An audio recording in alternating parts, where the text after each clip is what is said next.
The portrait hangs in quiet dignity on the second floor of the Regional History Museum in Lancaster County, Pennsylvania.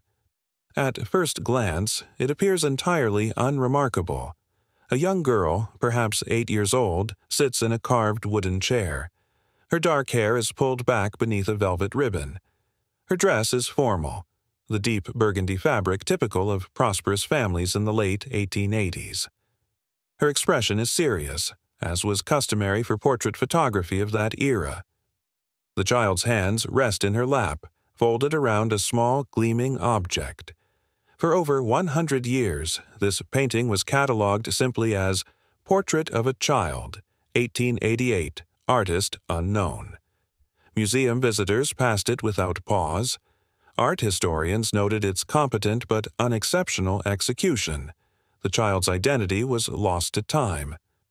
The portrait seemed destined to remain a minor footnote in the museum's collection, a pleasant but forgettable example of Victorian-era portraiture. But in the spring of 2019, that changed. A museum curator named Preston noticed something odd about the object in the child's hands. It was small, no larger than a pocket watch, with a polished metallic surface that caught the light. At first, Preston assumed it was a toy, or perhaps a locket. But the more he studied the portrait, the less certain he became.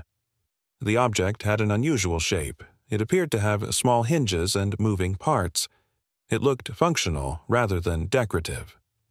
Preston pulled the museum's records. The object was listed simply as unknown accessory. No previous curator had identified it. No restoration work had been done to clarify its purpose. The mystery, it seemed, had never been investigated. Preston decided to find out what the child was holding. He had no idea that this simple question would lead to one of the most surprising discoveries in the museum's history. The first challenge was to examine the object without damaging the portrait. The painting itself was fragile. Over a century of exposure to light and humidity had weakened the canvas. Direct handling was out of the question. Preston needed a way to see the object in greater detail without touching the painting at all. He reached out to Maximus, a technical imaging specialist based in Philadelphia. Maximus had worked on dozens of historical artworks using advanced photography and scanning techniques to reveal hidden details. He arrived at the museum in June 2019 with a portable imaging rig and several cameras. The process took 2 full days. Maximus photographed the portrait using high-resolution digital cameras, capturing every brushstroke and texture. He then used a technique called X-ray fluorescence scanning, or XRF, which measures the chemical composition of materials without damaging them. The scan revealed the metallic elements in the object. It was made primarily of brass and steel, with small amounts of copper. The images were stunning. At high magnification, the object's construction became visible. It had tiny gears. It had a hinged cover. It had a series of perforations along one edge. The craftsmanship was extraordinary. This was not a toy. It was a precision-made device. But what kind of device? Preston sent the images to colleagues across the country. Most were puzzled. A clockmaker in Boston suggested it might be a custom timepiece. A jeweler in New York thought it could be a decorative snuff box. Neither explanation felt right. The object's design was too specific, too functional. It was built to do something. 3 weeks later, Preston received an email from Gideon, a medical historian at Johns Hopkins University. Gideon specialized in 19th century medical devices, particularly those used to treat chronic illnesses. He had seen Preston's images at a conference and recognized the object immediately. It was a respiratory aid. Specifically, it was an early model portable inhalation device designed to deliver controlled doses of medicated vapor to patients with severe chronic respiratory conditions. The device was rare. Only a handful of examples were known to exist in museum collections. The design dated to the mid-1880s and was manufactured by a medical supply company in Massachusetts. It was used primarily by children and young adults who suffered from a condition known at the time as pulmonary constriction syndrome, a chronic illness that caused severe breathing difficulties. The identification was definitive. The object was not a toy. It was not a decorative item. It was medical equipment. Preston was stunned. The portrait had just transformed from a simple family painting into a historical document. But the discovery raised a far more puzzling question. Why would a family in 1888 include such an object in a formal portrait? In the Victorian era, chronic illness was deeply stigmatized. Families of means went to great lengths to hide any sign of physical weakness or disability. Children with visible conditions were often kept out of public view. Formal portraits were meant to project health, prosperity, and social standing. They were carefully staged performances of respectability. To include a medical device in such a portrait was unheard of. It defied every social convention of the time. It was, in a very real sense, an act of rebellion. Preston knew he needed to find out who this child was. If he could identify the family, he might be able to understand why they made such an unusual choice. The search began with the museum's acquisition records. The portrait had been donated in 1947 by a woman named Catherine Whitmore, a resident of Lancaster. The donation paperwork included a brief note stating that the painting had been in her family's possession since the late 19th century. No other details were provided. Preston contacted Eric, the head archivist at the Lancaster County Historical Society. Eric had spent decades compiling genealogical records for the region. If anyone could trace the painting's origin, it was him. Eric started with the name Whitmore. He cross-referenced census records, property deeds, and obituaries from the 1880s and 1890s. Within a week, he found a promising lead. A prominent industrialist named Thomas Whitmore had lived in Lancaster during that period. Thomas owned a textile mill and was a well-known figure in local business circles. He had 3 children. One of them was a daughter named Angelina. Eric found Angelina's birth record. She was born in 1880. That would have made her approximately 8 years old in 1888, matching the age of the child in the portrait. He found school enrollment records showing that Angelina attended a private girls' academy until 1893. After that year, her name disappeared from public records entirely. No marriage license, no death certificate, nothing. It was as if Angelina Whitmore had simply vanished. Preston and Eric knew they needed more information. They needed family documents, letters, diaries, anything that could explain what happened to Angelina and why her portrait included the respiratory device. Eric reached out to genealogical societies across Pennsylvania. He posted inquiries on historical research forums. He contacted local churches and cemetery associations. For months, the search went nowhere. Then, in January 2020, Eric received a phone call from a woman named Francesca. She lived in Philadelphia and had seen his inquiry on a genealogy website. Francesca explained that she was a descendant of the Whitmore family. Her great-great-grandfather had been Thomas Whitmore's younger brother. She had inherited a collection of family papers when her grandmother passed away several years earlier.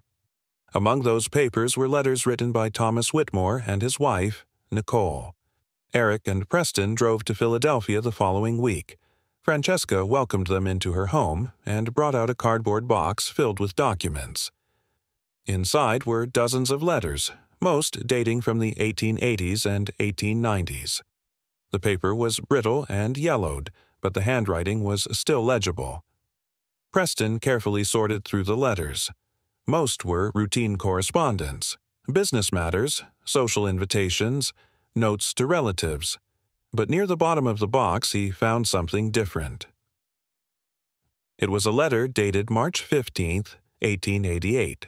It was written by Nicole Whitmore and addressed to a portrait artist named Archie Drummond.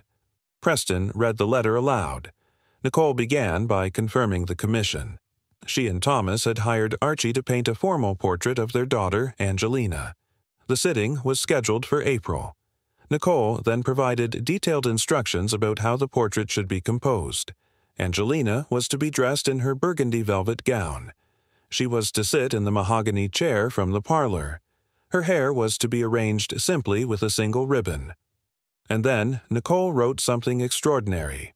She instructed Archie to include the respiratory device in the painting. She specified that Angelina should hold it in her hands, prominently displayed. She wrote that the device was not to be hidden or softened in any way. It was to be rendered with the same care and detail as every other element of the portrait. Nicole explained her reasoning in the final paragraph. She wrote that Angelina had lived with her condition since infancy. The illness had shaped every aspect of her childhood. The device, though necessary, had become a symbol of her daughter's resilience. Nicole stated that she and Thomas had no wish to pretend their daughter was someone she was not. They wanted the portrait to show Angelina as she truly was. The device, Nicole wrote, was not a mark of weakness. It was proof of her endurance. It was a badge of courage. The letter concluded with a simple request. Archie was to paint the truth. Preston set the letter down. The room was silent. The portrait had never been a mystery. It had always been exactly what Nicole and Thomas intended.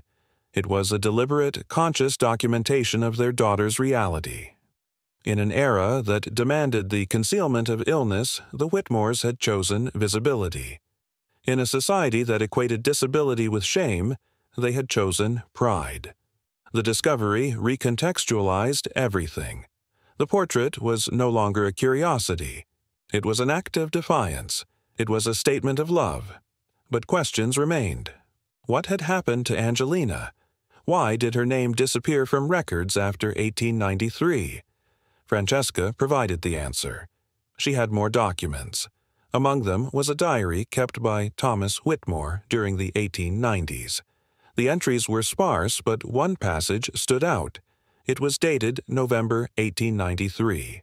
Thomas wrote that Angelina had passed away that autumn. She was 13 years old. Her condition had worsened despite the medical treatments available at the time. Thomas described her final weeks with profound sadness but also with gratitude. He wrote that Angelina had lived with remarkable spirit. She had refused to be defined by her illness. She had insisted on attending school, on reading, on learning. She had, in his words, lived more fully in 13 years than most do in a lifetime. The diary entry concluded with a reflection on the portrait. Thomas wrote that he and Nicole had been right to commission it as they did. The painting was not a denial of Angelina's struggles. It was an affirmation of her strength. It was the truest image they could have created. Preston returned to the museum with copies of the letters and diary entries. He met with the museum's director, Colin, and proposed a complete reinterpretation of the exhibit. The portrait would no longer be displayed as Portrait of a Child, 1888. It would be presented as Portrait of Angelina Whitmore, 1888, with full historical context. Colin agreed immediately. The museum worked with a team of curators and historians to design a new exhibit. The portrait was moved to a more prominent location. Accompanying text panels explained Angelina's story. Nicole's letter to Archie Drummond was displayed in a glass case beside the painting. Excerpts from Thomas's diary were included as well. The museum also commissioned a research report from Gideon, the medical historian who had identified the device. Gideon's report provided a detailed explanation of pulmonary constriction syndrome and the medical treatments available in the 1880s. He noted that the portable inhalation device Angelina used was one of the most advanced tools of its time, but it was far from a cure. Children with severe cases rarely survived past adolescence. Gideon also emphasized the rarity of the Whitmore's decision. He had reviewed hundreds of Victorian-era portraits during his career. Not once had he encountered another example of a medical device being included in a formal family painting. The Whitmore's choice was, as far as he could determine, unique. The exhibit opened in September 2020. Public response was immediate and overwhelming.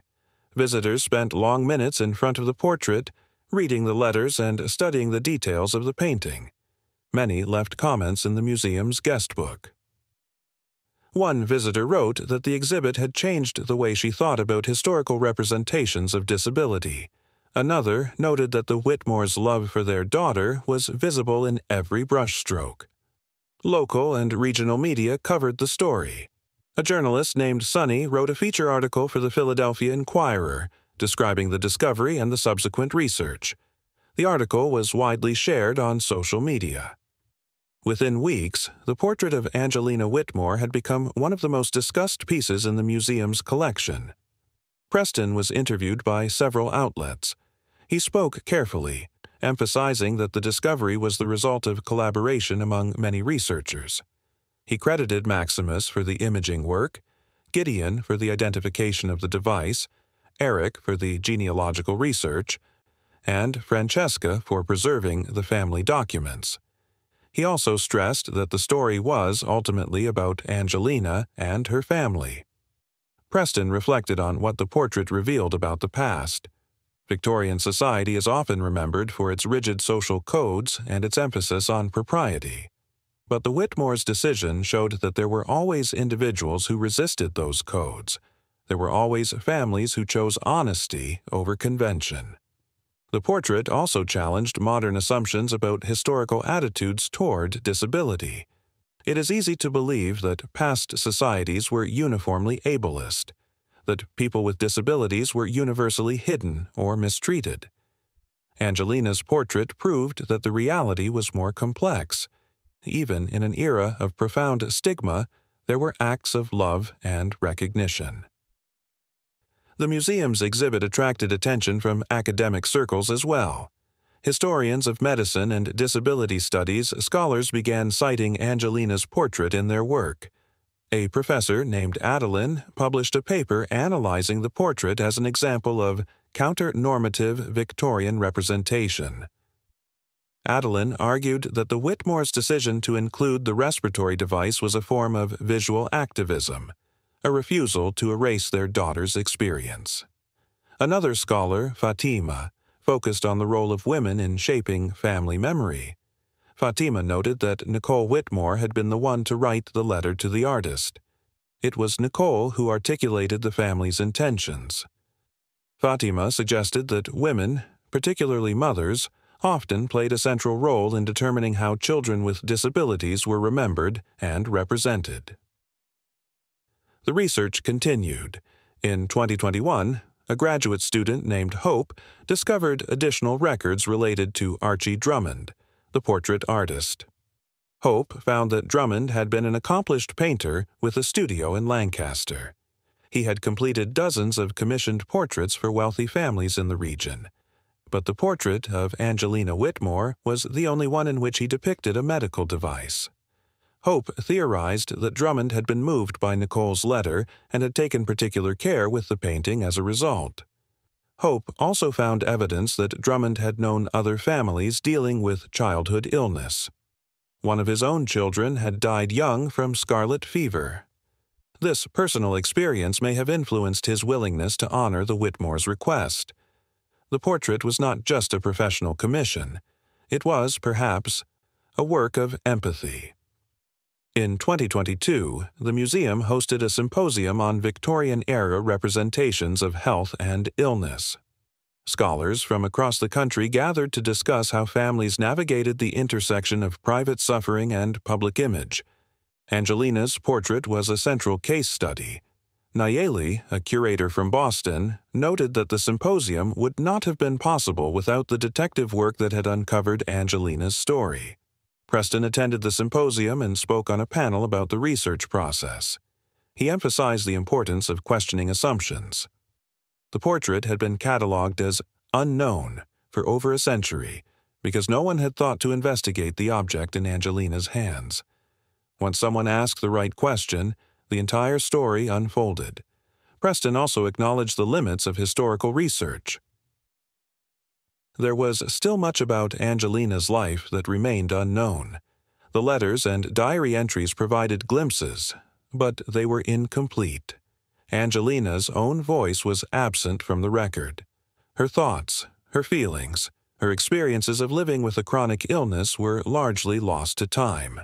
Still, the portrait itself offered something invaluable. It showed that Angelina had been seen. She had been loved. She had been remembered not as a tragedy, but as a full and complex person. The portrait was her family's gift to her and to history. Today, the portrait of Angelina Whitmore remains on permanent display at the Regional History Museum in Lancaster County. Visitors continue to stop in front of it, drawn by the story it tells.